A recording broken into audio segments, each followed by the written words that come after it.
And welcome back, everybody. You're watching CNN Newsroom live from Los Angeles. I'm John Ford. We'll check the headlines this hour. US President Donald Trump is lavishing praise on North Korean leader Kim Jong-un, calling him talented, loved by his country, trustworthy.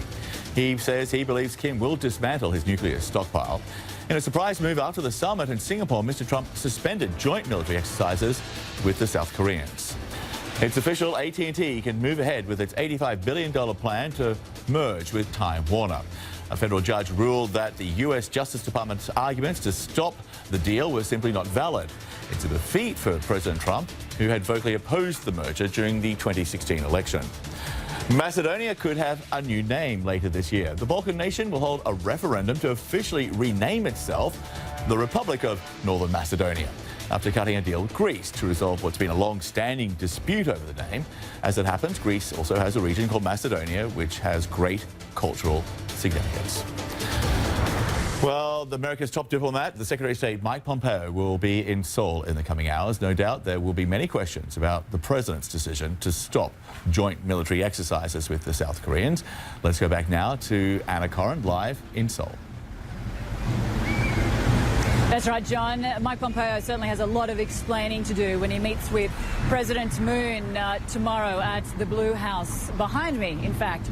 But look, people here in South Korea, they're certainly celebrating yesterday's historic summit, but they are wondering, why did President Trump make such a major concession to the North Koreans by cancelling those joint military exercises between South Korea and the United States, something that the South Koreans consider to be so important to the security of this country. But to discuss this further, let's speak to our experts, Philip Yun from Ploughshares Fund, as well as Paul Carroll from N Square, both organisations working to stop the spread of nuclear weapons. They join us both from San Francisco. Philip, if I can start with you. Kim Jong-un, he's got what he wanted. Oh, yes. I mean, for him, you know, coming into the summit, there were four things that I think he really wanted to have, and he's gotten. First was this whole notion of legitimacy. I mean, he's met the President of the United States. Here's someone who was an international pariah. Now he's on level in good personal terms, it seems like, with the President of the United States. The previous 2 or 3 months, because of what he's been doing with, I think, some very deft maneuvering, has met with President Xi of China, who did not want to meet with him. He's met with the President of South Korea. He'll be meeting with President Putin, I suspect, at some point, and maybe possibly even the Prime Minister of Japan later on down the line. So he's gotten that. His international image has completely changed. Everyone thought he was crazy, irrational, nuts, but I think there are images of him being, you know, like a regular person in certain respects, to the surprise of many, and so his image has been rehabilitated. He's gotten some benefits. The notion that the Chinese have said they may loosen some sanctions, that the circumstances have changed to allow something like that, and then Donald Trump conceded these military exercises, and finally, I think a really important thing for him internally, he's accomplished something that his father and his grandfather did not do. Actually having a meeting with the President of the United States, getting concessions, this has been a big win for him overall. Yeah, absolutely. And Paul, if I can ask you, the United States obviously making those major concessions, giving up those joint military exercises, which the next lot due to happen in August, just a few months away. What did North Korea give up? Well, they really haven't given up anything yet. I mean, President Trump made mention of the hostages have been returned and with their families. That was really no skin off North Korea's nose. And let's keep in mind that happened well before the summit.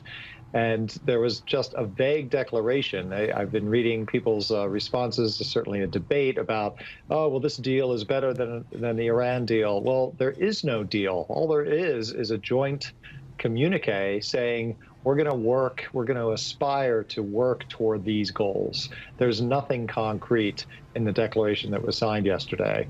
Meanwhile, in an off-the-cuff and informal remark during the press conference, President Trump basically went from 0 to 60 by saying he's going to suspend the annual joint military drills and the training exercises that are a cornerstone for the U.S.-South Korea relationship and alliance, and that we are treaty bound to work with them on.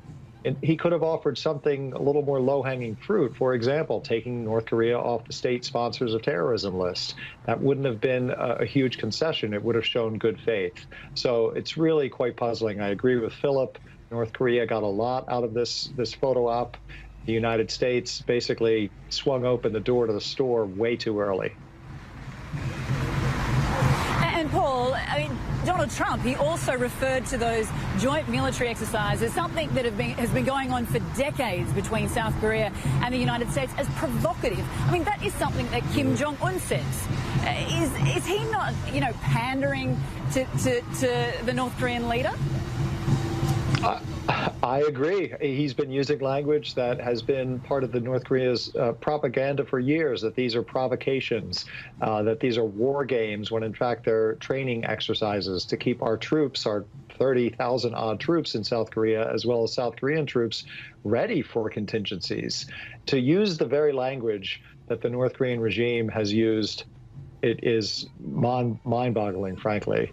And the other thing, another example of this is apparently there are reports that President Trump has already agreed in principle to have Kim Jong-un meet in Washington and go to Pyongyang.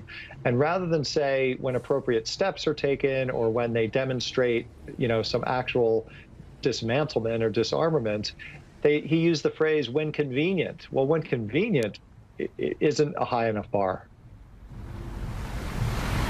Philip, if I can ask you, what do you make of this new bromance? Donald Trump, comes to this summit making war with his allies, declaring Justin Trudeau a backstabber, dishonest, weak, and yet he has this newfound friendship with somebody who just last year he was calling a murderous dictator.